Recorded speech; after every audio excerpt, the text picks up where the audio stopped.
সংসদের মাননীয় মন্ত্রীকে এই পর্যায়ে আমি বক্তব্য রাখার জন্য আহ্বান জানাচ্ছি আজকের সায় সংসদের বিরোধী দল উপনেতাকে, এবং যিনি বক্তৃতা দিবেন তিনি ভিডিওতে এসে বক্তৃতা দেওয়ার জন্য আহ্বান করছি। যেহেতু আমাদের লাইভটি অনেক মানুষ দেখছেন, ভিডিওতে এসে বক্তৃতা দেওয়ার জন্য আহ্বান করছি।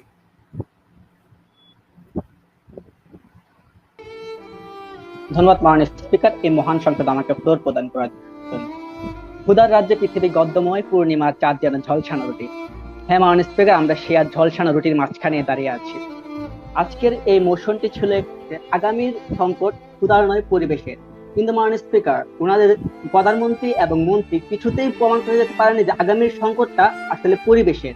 এখন আমি কিছু যুক্তির মাধ্যমে এটি প্রমাণ করে দেবো আগামীর সংকট হচ্ছে ক্ষুধার। মাননীয় স্পিকার, আপনি লক্ষ্য করুন বা পয়েন্ট টু বি নোটেড, মহামারীতে প্রতি মিনিটে মারা যায় 7 জন, কিন্তু ক্ষুধায় মারা যাচ্ছে 11 জন। এই রিপোর্টটি দৈনিক প্রথম আলো 11 জুলাই 2021 সালে করে, এবং এই রিপোর্টটি আসে অক্সফামের একটি গবেষণা থেকে। মাননীয় স্পিকার, আমি আগামী সংকট বলতে তিনি আগামী বলতে ঠিক কতটুকু বুঝিয়েছেন তার কোনো কিন্তু আমরা সাল পাইনি, তাই আমরা ধরে নিচ্ছি সে 2030 সাল পর্যন্ত তিনি আগামী বলতে বুঝিয়েছেন। সুতরাং 2030 সাল নাগাদ ইয়েমেন, আমরা ক্ষুধায় যে সকল রাষ্ট্রগুলো মারা যাচ্ছে, আমি নর্মাল ক্ষুধাটি যদি ধরি তাহলে যে সকল রাষ্ট্রগুলো ভুগছে, দারিদ্রতায় ভুগছে, এমনকি ক্ষুধায় খাবারের অভাবে ভুগছে, আমরা সেই সকল রাষ্ট্রগুলোকে উদাহরণ হিসেবে টেনে আনছি। ইয়েমেন, মধ্য আফ্রিকা, দক্ষিণ সুদান, ভেনেজুয়েলা সহ আরো অনেক রাষ্ট্র আছে, তার মধ্যে ইয়েমেনকে ধরি। ইয়েমেনে একটি রিপোর্টে দেখা যায় 2030 সাল নাগাদ ক্ষুধা এবং দারিদ্র্যে মারা যাবে প্রায় 13 লাখ মানুষ। এখানে কিন্তু আগামী শব্দটি সম্পূর্ণ সংযুক্ত, অর্থাৎ মাননীয় স্পিকার আমরা কিন্তু এখানে দেখতে পাচ্ছি যে সংকটটি মূলত ক্ষুধার কারণে সৃষ্টি হচ্ছে। এখানে আরেকটি জিনিস লক্ষ্য করেন মাননীয় স্পিকার, সেটি হচ্ছে যে মানুষের জন্যই পরিবেশ। যদি মানুষ না বাঁচে তাহলে এই পরিবেশ দিয়ে আমি কি করবো মাননীয় স্পিকার? এই পরিবেশকে আমার আদৌ কোনো কাজে আসবে? এই পরিবেশ, আজ যদি নেপোলিয়ন বেঁচে থাকতেন তিনি হয়তো তার সেই বিখ্যাত উক্তিটি পাল্টে বলতেন, তোমরা আমাকে 2 কেজি চাল এনে দাও, আমি তোমাদের একটি জীবন উপহার দিব।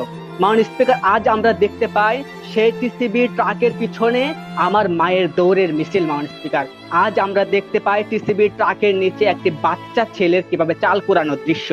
ঠিক এই জায়গায় আমাদেরকে বলতে হয় পরিবেশ নয়, আমাদের মূলত সংকটটা হচ্ছে ক্ষুধার। মাননীয় স্পিকার, মধ্য আফ্রিকায় প্রতি বছর 3.1 মিলিয়ন মানুষ মারা যাচ্ছে শুধুমাত্র ক্ষুধায়। সেক্ষেত্রে আপনারা কোন দিক দিয়ে বলছেন যে আসলে এই সংকটটি আগামীর সংকট ক্ষুধার নয় পরিবেশের? এরপর আসি মাননীয় স্পিকার দক্ষিণ সুদানের দিকে নজর দিন। দক্ষিণ সুদান আমরা নজর দিই তাহলে তারা রেড ক্রসের মতে দক্ষিণ সুদানের 24 লাখ মানুষ শুধুমাত্র মানুষের ক্ষুধায় আছে, যারা ঠিক মতো খেতে পারছে না পারছে ঠিক মতো বসবাস করতে। তারপরে কি বলবেন পরিবেশ? যেখানে মানুষের নেই সেখানে আপনি পরিবেশ দিয়ে কি করবেন? কি করবো আমি সেই পরিবেশ দিয়ে যেখানে মানুষ নেই? হয়তো আজ আমার একটি কথাই মনে হচ্ছে যে বাঁশবাগানের মাথার উপর চাঁদ উঠেছে, ওই চাঁদের জায়গায় চাঁদ তো আছে, বাঁশগুলো সব কই। হ্যাঁ মাননীয় স্পিকার, পরিবেশের জায়গায় পরিবেশ থাকবে কিন্তু আর মানুষগুলো আর আমরা পাবো না। এর ভেনেজুয়েলার দিকে আসে মাননীয় স্পিকার, ভেনেজুয়েলার 27% মানুষ দারিদ্রতা এবং ক্ষুধায় ভোগে। তাহলে মাননীয় স্পিকার আমি আপনাদেরকে যেগুলো দেশগুলো উদাহরণ দিয়ে গেলাম সেই সবগুলো দেশে কিন্তু ক্ষুধার মাধ্যমে ভুগছে এবং তাদের সাহায্য প্রয়োজন, এবং এই দেশগুলো আগামীর সংকট তৈরিতে এবং এই ক্ষুধাগুলোই কিন্তু আগামী সংকট তৈরি করছে। এক সময় দেখা যাবে যে বিশ্বে অনেক সুন্দর একটি পরিবেশ আছে কিন্তু মানুষের কোনো মানুষ নেই। সেই পরিবেশের একটি ছবি তুলে আপনি হোয়াটসঅ্যাপ বা ইনস্টাগ্রাম এমনকি ফেসবুকে পোস্ট করার মানুষের খুঁজে পাবেন না। এরপর আসে আমার দলনেতা বলে গিয়েছেন যে কৃত্রিম খাদ্য সংকট কিভাবে হচ্ছে। হ্যাঁ আমরা দেখতে পাই যে প্রত্যেকটি মানুষই কিন্তু প্রত্যেকটি ক্ষমতাধর রাষ্ট্রের কৃত্রিম খাদ্য সংকট তৈরি করছে। কেননা কৃত্রিম খাদ্য সংকট তৈরি করার ফলে যে গরিব তৃতীয় বিশ্বের দেশগুলো আছে তারা সেখান থেকে খাদ্য রপ্তানি করছে এবং তারা ক্রমাগত ধনী থেকে ধনীতে রূপান্তরিত হচ্ছে, যার ফলে আরো বেশি খাদ্য সংকট হয়। মানুষ আমরা দেখতে পাই এনজিও মানুষকে ঋণ দিয়ে থাকে কেন? ক্ষুধা লাঘব করার জন্য। কিন্তু মানুষের বিষয়টা এখানে নয়, এনজিও কিন্তু মানুষের ক্ষুধা দূরীকরণ করে না, তারা ক্ষুধাকে লালন করে থাকে। কেননা আপনি দেখবেন যে কোনো এনজিও বা কোনো মানুষকে যদি ক্ষুধার কারণে সে ঋণ দিতে অপারগ হয় তাহলে তার ঋণ কখনো মওকুফ করে না, পরিবর্তে তাকে তার ঘর বাড়ি যা আছে তাই তুলে নিয়ে যায়।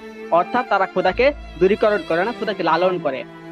আমরা পরিবেশ নিয়ে বর্তমানে সবাই সচেতন, সবাই বনায়ন করছে, কার্বন ডাইঅক্সাইড দূরীকরণে সহায়তা করছে, কিন্তু মাননীয় স্পিকার ক্ষুধার কারণে যে মানুষগুলো মারা যাচ্ছে তাদেরকে নিয়ে তো কেউ একটা লিফলেট বা প্লেকার্ড হাতে নিয়ে দাঁড়াননি। ক্ষুধার কারণে যে মানুষগুলো মারা যাচ্ছে তাদের জন্য কেউ চাঁদা তুলে আজকে পাঠাননি যে আজ আমরা এই টাকাগুলো ইয়েমেনে পাঠাবো। মাননীয় স্পিকার, আমাকে 30 সেকেন্ড সময় দেওয়ার অনুরোধ জানাচ্ছি। মানসিক ক্ষুধার কারণে যে সংকটগুলো তৈরি হচ্ছে সেই সংকট নিরসনের জন্য কেউ কিন্তু 3 সদস্যের বিশিষ্ট কোনো কমিটি স্পিকারকে সময় দিয়েছেন?